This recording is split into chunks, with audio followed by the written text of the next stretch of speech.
Apologies for that. But welcome back, everyone. We just talked about some of the different conversations around roster construction. Is it better to go through the portal? Is it better to go through high school? I tend to lean high school, but there's definitely some debate that will be happening over the next little bit around that topic. But what I want to get into now is the groups that will define each conference, and I want to start with the SEC. To me, it's the quarterbacks, and it's not even a question. They just have dudes all over the place. There are so many guys that can be just real difference makers at the quarterback position, and they always have dudes. They had the Heisman winner a year ago, but this year it's a little bit different because it feels like they have tons of really, really good players, but there's not this huge separation necessarily between the players going into the season. So I kind of want to break down the quote-unquote tiers as I see it, but also just the remarkable amount of guys that can make some noise this year. To me, it starts with Carson Beck and Quinn Ewers. Those are the guys that are at the top of the list, in my opinion. Those are the guys that will likely be at the peak of this conference for most of the season, if I had to imagine. It could be totally different story coming out of the season, but going in, those are the two guys that I'm putting at the very top of the mountaintop right now. Then you get into some guys like Jalen Milroe, Graham Mertz, Jackson Dart, Peyton Thorne, Brady Cook, these kind of, I apologize. These kind of veteran presences that absolutely will play good football. Some could play really great football like Jalen Milroe or Jackson Dart. Graham Mertz is someone that is a little bit interesting this upcoming year. Brady Cook, another one that could absolutely make a jump and get Missouri into the playoff. Peyton Thorne will likely be a little bit lower on this list, but still could play some really good football and definitely shock some people this upcoming season. So some really remarkable quarterbacks there that all have done really good things throughout their career. But then you got the kind of fresher faces to the party, I suppose. You have Nico Iamaleava, Brock Vandegrift, Jackson Arnold, Connor Wegman, Garrett Nussmeier. There are so many dudes to break down, and I think all of these dudes are just remarkably talented. I think the arm talent in that group in particular is just insane, to be totally honest with you. I cannot wait to see what these guys can do this upcoming season because I think it could be pretty special if I'm being totally honest. And then you get to kind of the wild cards of the group, and they're not bad quarterbacks by any means. You have Lenora Sellers, who I think is going to be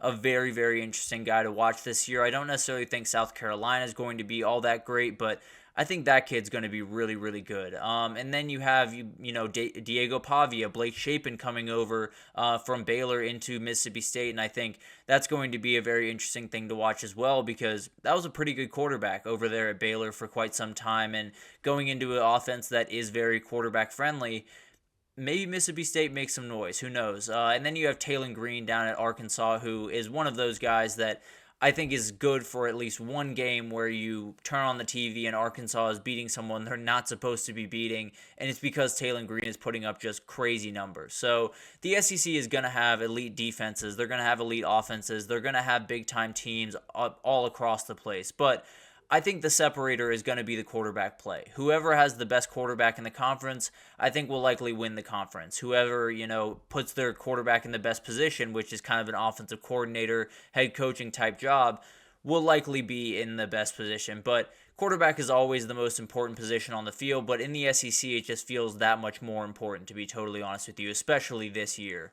But then let's move over to the Big Ten, and the group that I have defining this conference this upcoming year is the trenches. And this is no secret to any Big Ten fan. That is the way that the Big Ten works. If you win the line of scrimmage, you likely win a lot of games in that conference. So it'll be really interesting to watch this kind of unfold because obviously you're adding some new teams to the mix. USC, Washington, UCLA, maybe they're not quite as ready for the physicality. It seems like Oregon is, at least on paper, but we'll find out, I suppose, when they finally take the field. Obviously, you start this conversation with Oregon and Ohio State whenever you talk about the Big Ten, and both of those have really good line of scrimmage play. Obviously, Ohio State's offensive line is a little bit of a worry. There's some worry around Oregon's defensive line, although I think the front line of that is really, really talented and will be more than fine. And then you got Michigan and Penn State, who both are going to be really good on the offensive line because they have been for the past, however many years. So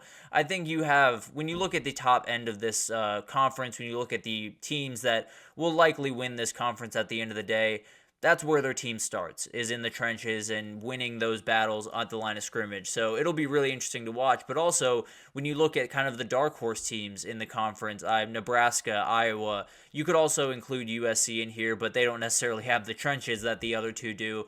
They're going to be really strong at the D-line and the O-line, and it's going to give them the ability to compete with some of these big-time teams that maybe they weren't able to a couple of years ago, or maybe some of the new teams coming in aren't able to, so they have a little bit of an opening there. So obviously, it's going to be a huge part of the conversation. Running backs are a huge part of what they do in the Big Ten, and frankly, when you look across the Big Ten, the running back group is just absolutely insane.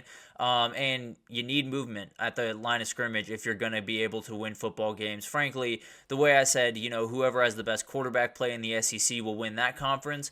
I think whoever has the most yards before contact rushing the ball will win the Big Ten. I know that sounds kind of like a very niche thing to talk about, but the more push that an offensive line gets and the least amount push that a D-line gets for any specific team will likely win this conference, because you open up so many running lanes for running backs that are just remarkable in that conference this upcoming year. So the trenches, I think, will definitely define the Big Ten this upcoming year, but the Big 12, it's someone off the field. It's going to be the head coaches in my mind. I think when I look around the Big 12, there are so many really good head coaches, and there's so many guys that have been there for a really long time, guys that are rising stars in the industry, guys that have had really good moments in the past, have, kind of cooled off a little bit, but are looking for a resurgence. There's so many different things to watch in this conference. Obviously, the story of college football at a lot of the time is a head coach in this conference in Dion, but I want to start with Kyle Whittingham and Mike Gundy in particular, because those are two guys that are two of the most widely respected guys in all of the sport. They absolutely can do literally anything you need them to do. All they do is win games, and they've won them for probably about 20 years now. So they've been around as long as I have been alive, and they've been winning football games for as long as I've been alive. So very, very talented coaches there, obviously. They kind of lead the group, at least in my eyes. Then you have Lance Leipold and Chris Kleiman, the Kansas group that is just absolutely ridiculous. Both very, very high risers in this industry, and they seem very happy where they're at. So maybe they're not moving up anytime soon. Obviously, things change very quickly in the coaching world, but Lance Leipold just signed an extension. Chris Kleiman signed one, I think, a year or two ago. So there's some comfortability there, and the Kansas schools will be more than happy with their head coaches going forward. I feel fairly confident about that. But then you have the, Gus Malzahn's of the world, who actually, in fact, has the fourth highest winning percentage of any head coach in this group. So a very talented head coach in his own right, and absolutely is someone that could make some noise. And then you have Matt Campbell, you have Sonny Dykes, you have Dave Aranda, you do have Dion that could make some noise. All of these guys, have done good things in the past, whether it was at the current school that they're at or the one prior. They've been able to win a lot of football games, and it'll be really interesting to see if they're able to get that magic back. And Matt Campbell is the one that I'm watching most in particular, because he had a run there where he was the hottest name on the coaching market, and it's kind of cooled off a little bit, but the guy can still coach football. There's no two ways about that. But then you have guys like Willie Fritz, you have Neil Brown, you have Joey McGuire, all really remarkable guys that I think are starting to build up those programs into something that can be really, really successful. But then you have the Kenny Dillinghams of the world, Kalani Sitake, Brent Brennan, Scott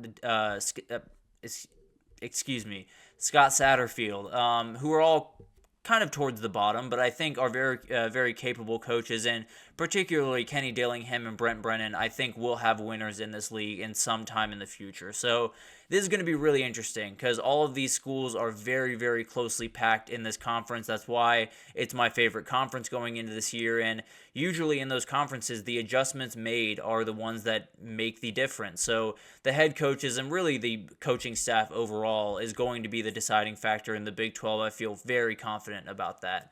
But then let's move over to the ACC, and it's all about the transfers. Let's be totally honest. The ACC, when you look across that conference, it's really hard to find continuity on most of those teams. You have Georgia Tech, you have SMU, you have Virginia Tech, but other than that, there is a lot of movement. I mean, Clemson is always going to be solid. But Cam Ward, Grayson McCall, Tyler Shuck coming in, DJ Uyunglele, all of those guys went on to teams that have their eyes set on an ACC title in 2024. There's no two ways about that. They are going to be defining this conference in just so many different ways this upcoming season. Obviously, Clemson with Cade Klubnik is one of the only teams the only team, frankly, in the top 5 preseason odds to win the conference with a returning quarterback. So very, very interesting. You also have guys, Haynes King at Georgia Tech, Preston Stone at SMU, Kyron Drones at Virginia Tech. So you do have some normal guys, but there are a lot of transfer quarterbacks in this group. But also, it doesn't necessarily stop at transfer quarterbacks. You have transfers across the field at so many different places. North Carolina State really leaned into it, got Jordan Waters and Noah Rogers on the offensive side of the ball. You also got Miami, who attacked the portal really as hard as anyone in the country. Florida State's almost entirety of their offense is a portal class with Malik Benson and Roydell Williams coming in. You have Louisville, who's going to be Louisville and bring in essentially everyone. Colin Lacey is someone that came over from South Florida at the wide receiver position for them. That is going to be really fascinating to watch this upcoming year. But overall, it's going to be really fascinating to watch how these teams unfold. But also, on top of all of this, when you talk about, DJ and you talk about all of the quarterbacks coming in and all of the changes, there's that one constant. There's the Clemson, who is the anti-portal team, the team that has not touched the portal with a 10-foot pole since it started. And it'll be really interesting to see, is Clemson going to win this conference and zig while everyone else is zagging and find a way to win this conference this upcoming year? So it's kind of that conversation of there's going to be transfers that decide this conference, who's going to win, and, maybe the transfers are the one that decide it, or it's Clemson's decision to not be a transfer team that decides this conference and they end up winning it and kind of making everyone else look dumb, frankly. So it'll be really interesting to watch that unfold. I think all of this stuff is really, really interesting every time because you never really know what's going to decide a conference, but it feels like those groups in particular are going to be really, really interesting to watch throughout the year. But let's take our third break here, and when we come back, we're going to get back to Heisman Watch. We did the SEC yesterday. We're going to get into the Big Ten today, so definitely stick around for that, and we will be right back.